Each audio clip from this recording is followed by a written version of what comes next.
నమస్కారం, నేను doctor Sarath Babu Neelagiri, joint replacement surgeon in Hyderabad. ఈరోజు ప్రధానంగా హిప్ రీప్లేస్మెంట్ తుంటి మార్పిడి శస్త్రచికిత్సకి గల ప్రధాన కారణాలను తెలుసుకుందాం.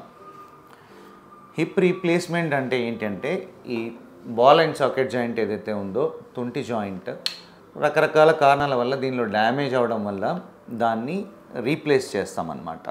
రీప్లేస్ చేయడం అంటే ఈ బాల్ని కంప్లీట్గా తీసివేసి ఈ రకంగా ఇంప్లాంట్ని ఈ థై బోన్లో పెట్టడము, ఆ తర్వాత ఈ సాకెట్ని కూడా రీప్లేస్ చేస్తాం, జాయింట్ని ఇలా రీకన్స్ట్రక్ట్ చేస్తాం. సో దీనికి ప్రధాన కారణాలను డిస్కస్ చేస్తే మొదటగా చిన్న వయసు ఉన్న వాళ్ళకి కొంతమందికి హిప్ రీప్లేస్మెంట్ అనేది అవసరం పడుతుంది. 18 సంవత్సరాలు ఆ పైబడిన వాళ్ళకి కొంతమందిలో ఏంటంటే కొన్ని కండిషన్స్, యాంకిలోజింగ్ స్పాండిలైటిస్ అనే ఒక కండిషన్ ఉంటుంది. యాంకిలోజింగ్ స్పాండిలైటిస్ అంటే ఏంటంటే నడుము మేజర్గా ఎఫెక్ట్ అవుతుంది, స్టిఫ్నెస్ బాగా పెరిగిపోతుంది అన్నమాట వాళ్ళకి నడుములో. దానికి తోడు నెక్స్ట్ ఎఫెక్ట్ అయ్యే జాయింట్ యాంకిలోజింగ్ స్పాండిలైటిస్లో హిప్ జాయింట్ అన్నమాట. వాళ్ళకి ఈ జాయింట్ అనేది కంప్లీట్గా ఫ్యూజ్ అయిపోతుంది, కొంచెం కూడా మూమెంట్స్ ఉండకుండా కాలు కంప్లీట్గా ఈ జాయింట్ దగ్గర కొంచెం ఎఫ్ఎఫ్డి అంటాం, ఫ్లెక్షన్ డిఫార్మిటీ, కంప్లీట్గా స్ట్రైట్ అవ్వకుండా ఫిక్స్ అయిపోయి ఉంటుందన్నమాట. సో వాళ్ళకి లేవడానికి ఆల్రెడీ నడుము స్టిఫ్ ఉంటుంది, హిప్ కూడా స్టిఫ్ ఉంటుంది కాబట్టి లేవడానికి నడవడానికి చాలా మట్టుకు ఇబ్బంది ఉంటుంది. సో వాళ్ళలో ఆ జాయింట్ మొబిలిటీ ఇంక్రీజ్ చేయడానికి హిప్ రీప్లేస్మెంట్ అనే ఆపరేషన్ని చేస్తాం. రెండో కారణం యంగ్ పేషెంట్స్లో ఏముండొచ్చు అంటే ఏవాస్కులర్ నెక్రోసిస్.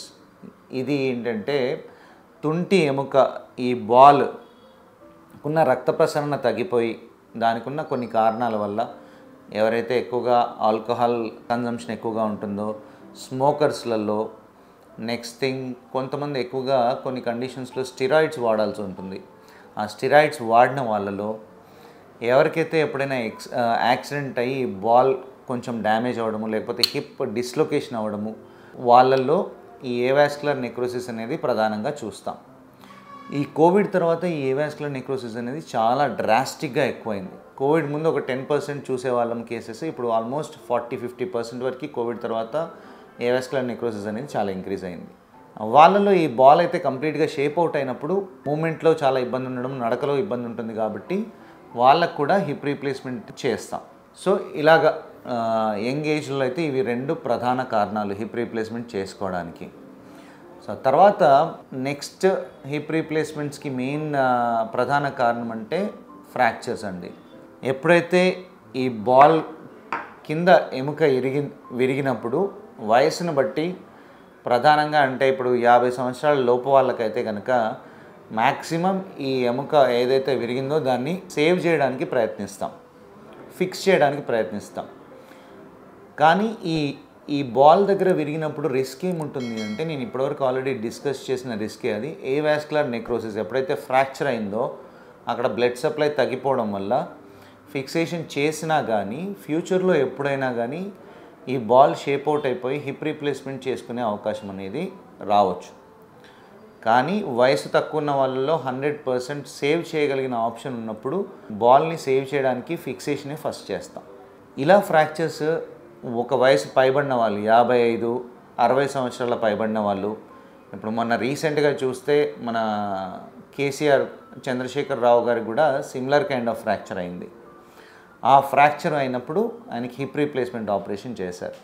వాళ్ళలో వయసు పైబడిన వాళ్ళలో ఎముక ఆల్రెడీ కొంచెం పటుత్వం తగ్గున్న వాళ్ళలో ఫిక్సేషన్ చేసినా కానీ వాళ్ళకి ఆల్రెడీ ఉన్న రిస్క్ ఫ్యాక్టర్స్ ఎక్కువగా ఉంటాయి కాబట్టి, ఒక ఆపరేషన్కే చాలా రిస్క్ ఎక్కువగా ఉంటుంది చేయడానికి. కాబట్టి రెండోసారి మళ్ళీ ఆపరేషన్ అవాయిడ్ చేయడానికి ఫస్ట్ ఫ్రాక్చర్ అయినప్పుడే హిప్ రీప్లేస్మెంట్ అనేది చేస్తాం.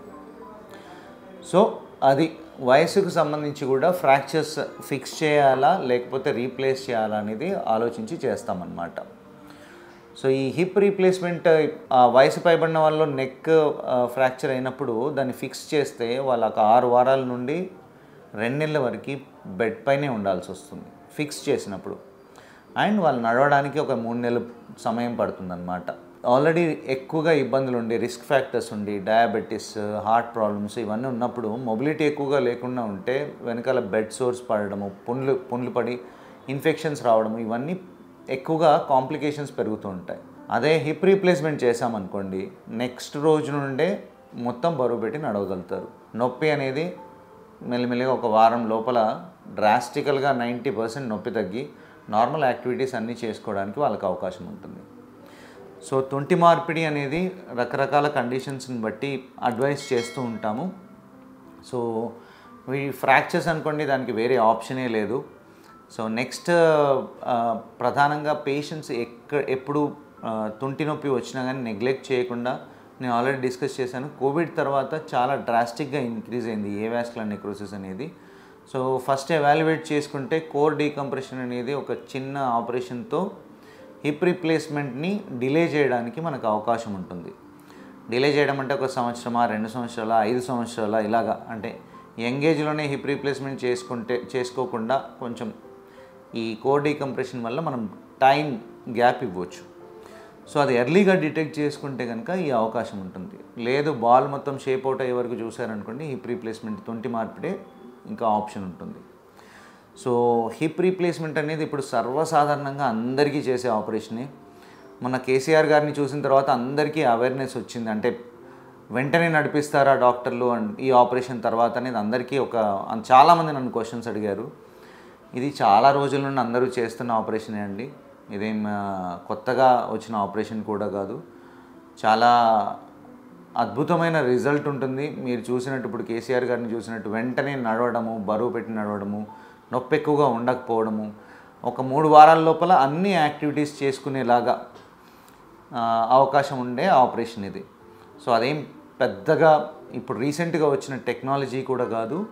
ఎప్పటి నుండో చేస్తున్న ఆపరేషన్ అయినప్పుడు వెంటనే ఎప్పటి నుండో అందరికీ మొత్తం బరువు పెట్టి నడిపించడం అనేది సర్వసాధారణం. సో తుంటి మార్పిడి తర్వాత అయితే రికవరీ చాలా బాగా ఉంటుంది. ఏ కండిషన్స్లో మనకి ఆపరేషన్ అవసరమో తెలుసుకోవడము, దాని గురించి ఎక్కువగా భయపడకుండా మీ నొప్పిని దూరం చేసుకోవడం అనేది చాలా ఇంపార్టెంట్. ధన్యవాదాలు.